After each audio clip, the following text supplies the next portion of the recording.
This is TechZine Talks on Tour, the podcast about enterprise technology that brings you IT insights and analyses from events all around the globe. We cover everything, everywhere. Visit techzine.eu for more information, and don't forget to subscribe to this podcast. Welcome to this new episode of TechZine Talks on Tour. I'm at KubeCon in London, and I'm here with Venkat Ramakrishnan. You're the VP and GM for Portworx at Pure Storage. Yes. Yeah. So, what are your impressions of KubeCon this year?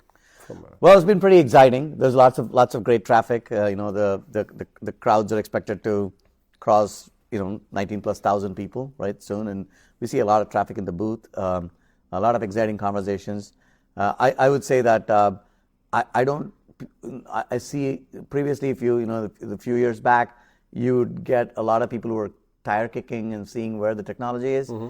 We actually have now serious production customers, large enterprise customers running Kubernetes at scale, right? So that's a huge change. We did a CAB yesterday. 10 of our largest enterprise customers in EMEA participated.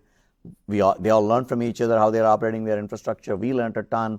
A lot of great exchange of ideas, and everybody is, looking to bring more and more workloads to Kubernetes. And just to be sure, a CAB is a customer advisory board. Yes. Well, maybe not all the rest. Not a taxi cab. No. What are you doing in a CAB talking about this? But I have have you had discussions or conversations at the booth already? I've had a few conversations, but I've been spending time in meetings, and also talking to analysts and press like you, right? Unfortunately, me as well. Sorry. That's great. I learn a lot, right? Because you also can, I learn from the trends and what's happening, what you're hearing, and some of the questions kind of helps me calibrate what's top of mind for the community as a whole. But and we had a advisory board. We had a great customer dinner where a bunch of our customers came together, spending a lot of time with all of them here. It's amazing to just see face to face. I hear what you say about the maturity of containers and Kubernetes in general, right? Because last year we talked a lot about platform engineering. I think I spoke to one of your colleagues last year about platform engineering at length as well. That's obviously the next step. Do you see that sort of the platform approach also taking hold? Yeah, I think the platform engineering is here, right? In fact, we have been catering to platform engineers for quite some time, right? If you look at the journey of Kubernetes, where, folks managing application infrastructure have to deliver a application platform for them to deliver, cost control, governance, regulatory controls, compliance, and, overall self-service, and the teams that deliver this in large enterprises are the platform teams, right? Yep. And the fact that Portworx is, kind of holds true to all those three basic, tenets, right? Mm-hmm. Is that self-service deployments, full automation, and delivering like cloud neutrality or infrastructure neutrality. Yeah. So it closely adheres to the principles of Kubernetes as well, right? So platform engineering is a great community we have been serving, and I call them they are the superheroes and we are the sidekicks, right? Yeah. So we help them scale. When I look at the things that I'm talking about this week is it's mostly about VMs and about VMware and it's not necessarily about containers that much, right? Because there's a lot of the impact of the acquisition of VMware by Broadcom is quite extensive. Yeah. And now there's lots of talk about VM replacements or complete VMware replacements or coexistence between VMs and containers. And is that something that you hear as well? Definitely. In fact, we are helping customers move to Kubernetes-based virtualization from their existing kind of legacy VMware deployments as they look to kind of either save costs or bring everything to a future state where everything is, the containers and VMs are unified. So absolutely. But that's a very fundamental thing to do, right? For companies to it is definitely a big shift. It's a transformation for these companies to do. And it is they have built their business on a VM-based or a VMware-based architecture for a couple of decades now. Well, VMware is a very sticky platform. It's absolutely sticky, and it's a great platform, right? Yeah. It's a great platform. They're great partners, right? And there are and I think it is that's their business is how they want to manage their business, and and it may or may not be applicable to some other customers. But the reality is it did get quite expensive for exactly. Right. Certain types of customers, not all of them, but exactly. certain types of customers. So they are looking to at something else maybe. To replace so that's what is happening, right? Is that again, I think VMware and Broadcom are managing the business to what their metrics are, what they want to achieve, and it's going to work for some customers very well, and some customers don't, and they are looking for choices. And some of these customers, what we are finding is they're already in their Kubernetes or containerization journey, right? So they were always in this path of how do I simplify my stack? How do I make it more cost effective, right? So this pricing shift has actually accelerated that journey. Right? Is there an ideal sort of sweet spot kind of customer for replacing an existing part of your stack with a new technology? We are seeing customers in all spectrums. We are working with the Fortune 50s doing this. We are working with the Global 2000, right? So essentially, folks who have been kind of like looking to modernize or simplify their stack, we see them kind of be on that journey. Is that the main driver? So wanting to innovate, not necessarily cut costs? Both, right? I mean, so they originally wanted to modernize it. They were already on that process. But the cost pressures accelerate that, right? Is that, previously they would have said, I'll postpone this initiative because I have other things to worry about, right? So that's how these initiatives get like postponed or they don't take off, right? But there is a forcing function or a compelling event. A compelling event is, my costs can be 5x, 6x higher. Well, I mean, we recently heard the 16 to 72 cores minimum requirement. I mean, that's a prohibitive increase in cost, and that becomes a compelling event for a lot of customers to, step on the pedal and say, let's just accelerate this, right? And that's what we see as a primary driver, right? But having said that, we have seen customers who have not been on Kubernetes journey, right? Mm-hmm. But also when take a step back and look at the whole picture and say, okay, I'm here today. I'm under a lot of cost pressure because the prices are going up. I could pivot to another provider who's similar, or I want to look at alternatives that's more modern, right? That drives a better architecture, better efficiency. Helps me build get ready to go to public cloud. And what are those alternatives? And we are seeing them pivot to Kubernetes as well. And they are by themselves making that choice.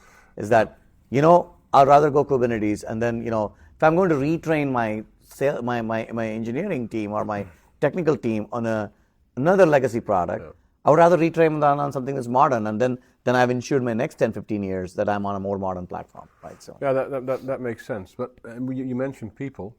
Obviously, they need to do this, right? Is every engineer at a company suitable or fit to actually carry out this transformation? And what do they need to know? Is it a big change that they have to make, or?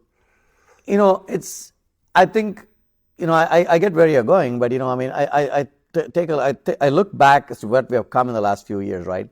Yes, Kubernetes was a little bit more complex a few years ago, right? But I think the community and the companies around the community have done a pretty good job of simplifying and kind of making some of the complexities of Kubernetes invisible, right? Yeah. I think Red Hat has done a tremendous job with OpenShift. There's SUSE is doing a tremendous job with Rancher as well. And then we have other companies like Spectre Cloud, Cubematic, doing a fantastic job around how do you build a platform around Kubernetes because that simplifies the consumption. Because at the end of the day, that's what platform engineering is all about, right? You want to abstract away from the foundational stuff. I mean, that's still important. Yeah. But you don't want people to worry about that day in, day out, right? Yeah, absolutely, right? Yeah. So that we have seen that movement come. And then folks like us, Portworx, we simplify the data management and data security, data protection, and even deploying data services at scale for Kubernetes, right? So considering all of that experience, all the hardening we have done over the last few years, and remember, Kubernetes runs at scale, right? Yeah. Some of these customers are running tens of thousands of nodes in production, right? So we're also bringing all of that production experience into the virtualization, into VM workloads, right? So when somebody asks me, can I run 50,000 VMs or 100,000 VMs? It's like, of course, we run 250,000 containers or 1 million containers, right? So of course we can run 100,000 VMs, right? So scale is not new to Kubernetes, right? So is moving away from a locked-in environment like VMware, is that also a driver for? It is. Kubernetes is more open, and there's a much wider community support. there are a ton of great tools available, right? I mean, you get for observability, for security, for policy management. But that also makes it more complex to a certain extent. And that's where the platform engineering That's where the platform teams and the container platforms come into play, right? So from a skill set standpoint, yes, it requires a little bit of retraining, right? But also it prepares them for the future, right? So, and at the same time, there's a lot of great products out there that simplify the complexity as well. So I think the gap to bridge is continuing to shrink, right? The gap to bridge is continuing to shrink. And if an organization wants to do this, what are some concrete tips that you can give them to get going on this trajectory? For sure, yeah. I think I would say spend time understanding a little bit more what are the workloads you're running in your VM infrastructure, right? And what is it that you need to plan for? What are the kind of workloads that are going to move, right? And spend time on performance and capacity planning, right? As you're moving to kind of a newer infrastructure, make sure you're mapping it correctly. Does that come natively? Sorry for the pun, but does it come natively to customers? Because I back in the first wave of DevOps, it was always like, just start and just see where you get, what you can do, and start small, and then think about expanding it. But that's not what you should do here, right? So here you should actually take a step back. It's good to take a step back because, as you mentioned, VMware is sticky, and customers have built their business for the last couple of decades on running inside VMs, and so the typical DevOps of start small and iterate. While it depends on the culture of your company, right, or the kind of workloads you're moving, right. So if you have mission critical workloads, have a mission critical procedure and process, and don't count on, just like let's go iterate on it, right? Because your app owners who are used to running in VMware or VMs, they need when they move to Kubernetes, they need to be kind of have the same experience, right? So let's ensure that can be done with a little bit of planning, not a lot, right, and then just kind of a little bit of pre-production. Due diligence on how do you migrate. But there are tools that have come a long way. Red Hat has done a fantastic job helping folks migrate. SUSE has the same thing. And with Portworx live migration capabilities we have introduced, with Portworx 3.3, we help these workloads live migrate seamlessly. So the workloads don't even know they have been moved from one hypervisor to another hypervisor, right? Yeah. And we're also adding more capabilities like storage vMotion, storage DRS into the product. So the customers get the same experience, the operators as well as the application owners. Yeah. So that is going to be kind of continuing to be invisible. I mean, this is a nice view of the future, or maybe for some companies the present. But I think for the foreseeable future, we will also see a lot of companies doing both, right? Both VMs and containers. Mm-hmm.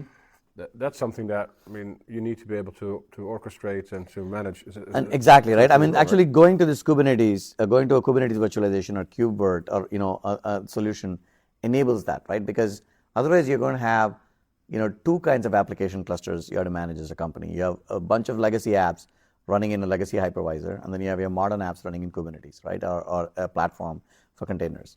But now taking this step to move everything to Kubernetes gives you one single control plane for all of your application infrastructure, right? So that means you don't have to train two different workforces. You train them on one, and then you can continue to expand them on one, right? And then that's one. It gives you, as a company, to give a path to eventually containerize those workloads so you can get more out of your infrastructure, right? Because containers are a lot more efficient than VMs. But are containers, at the end of the day, are containers better for every workload, or is there still a good reason besides all the stuff that we already talked about? That's a great point, right? I mean, it's like tape, right? Everybody every year they say tape is going to be dead, and tape is still around, right? Yeah. And you watch Star Wars, you're still seeing the whole, Death Star's plans are still kept in a tape, right? So like same thing, VMs are not going to die, right? No. There are going to be workloads that belong in a VM, right? And there are apps that were written by developers long time ago. Those developers have long gone. They are just used to running in that, right? Yeah. So somebody has to refactor the code. There is a lot of resistance to rewriting an app, right? Because like data, code also has gravity, right? So to understand an app, to deliver the same experience, for a developer to go rewrite it and kind of continue the same purpose, that's a lot of work, right? So there's going to be, VMs are going to be around, right? So if these enterprises have to get better at efficiently managing this, and the new apps are definitely going to be developed in containers, right? So it is very important for them to unify that into one orchestrator, one control plane, so they can run their legacy apps and the modern apps, with the same experience. And more importantly, by standardizing on something like Kubernetes, they're making it cloud ready. Yeah. So they can go to any cloud, right? If you run it, once you build something on Kubernetes and Portworx, I call it a stem cell. Yeah. You could literally replicate that on any cloud very easily. Right? Yeah, and by any cloud, you can also mean a private cloud, right? A private cloud, public cloud, a data center, So right? from the hybrid kind of multi-cloud exactly. Yeah. perspective, this is also a good move to make. Yeah. And is it achievable for every company? I mean, just sort of broadly. It's achievable for every company with the right if you pick the right partners and the right level of planning, it's absolutely within reach for every company, right? And the technology has come a long way. The ecosystem has matured, and the skill sets are available, right? You just have to kind of take that next step, and then then you're building that future. That architecture is going to ensure your innovation for decades to come. Right? Yeah. It's the same thing like how folks went from just servers to VMs, right? And said, oh, this is, they weren't a straight, upfront hit, right? It took people to move in there, and they gained the efficiencies and the productivity they had at that time. It's a similar journey, right? But it's even more powerful. Yeah. Well, but on the other hand, mainframes are still around as well, so yeah. Well. There's always going to be some workloads that are going to be stranded in certain environments, right? So, and that's again, I said, that's why there's use cases in code and and architecture, right? I mean, so. And what's the impact on what you're trying? Because let's talk about Portworx just in closing, because we're going to be kicked out of the room, I think, in a couple of minutes. We've outstayed our welcome, maybe. From a Portworx perspective, what does that mean for you in terms of your data services and what's the impact? For Portworx, it's actually an exciting time, right? Because we have served container industry very well, right? So now we are serving the overall virtualization movement in moving VMs to Kubernetes and the virtualization in KubeVirt. But more importantly, we are able to bring our backup or data protection capabilities to it, right? We are able to give customers a native Kubernetes-based data protection capability, part of the Portworx platform, so they can be assured that their VMs in Kubernetes, along with their containers, are protected, right? Mm-hmm. They get the same RPOs. They get the, and then they can do not just data protection, they can do DR, they can do like async DR and synchronous DR with Portworx platform. And then that may be a bit of an overlooked part of the entire equation, right? Yeah, exactly, right? And they need DR, right? I mean, and then with data services, now they can co-locate all of their data needs as well, along with their VM and your container needs, right? I mean, so for Portworx, we have always said, we are managing, application. Kubernetes manages the application lifecycle, and Portworx help manage the data lifecycle along with the app lifecycle, right? Yeah. Now we are adding that to the VM lifecycle as well, right? Yeah. So kind of our mission has become even more stronger for us, and we're seeing a great demand for that with our customer base as well. Yeah, and I take it you also use the other parts of your storage to be, for example, assessing your costs on your VMs and all that stuff. Yeah, absolutely. Yeah, we're like using Pure is a very strong player in the VMware market. It's one of the proven solutions, right? So we're absolutely working with and the wider Pure team on how do you help customers make those choices, and giving customers a choice is powerful, right? Yeah. All right, I think that's it for today. Thank you very much for joining. Thank you so much for having me. Yeah.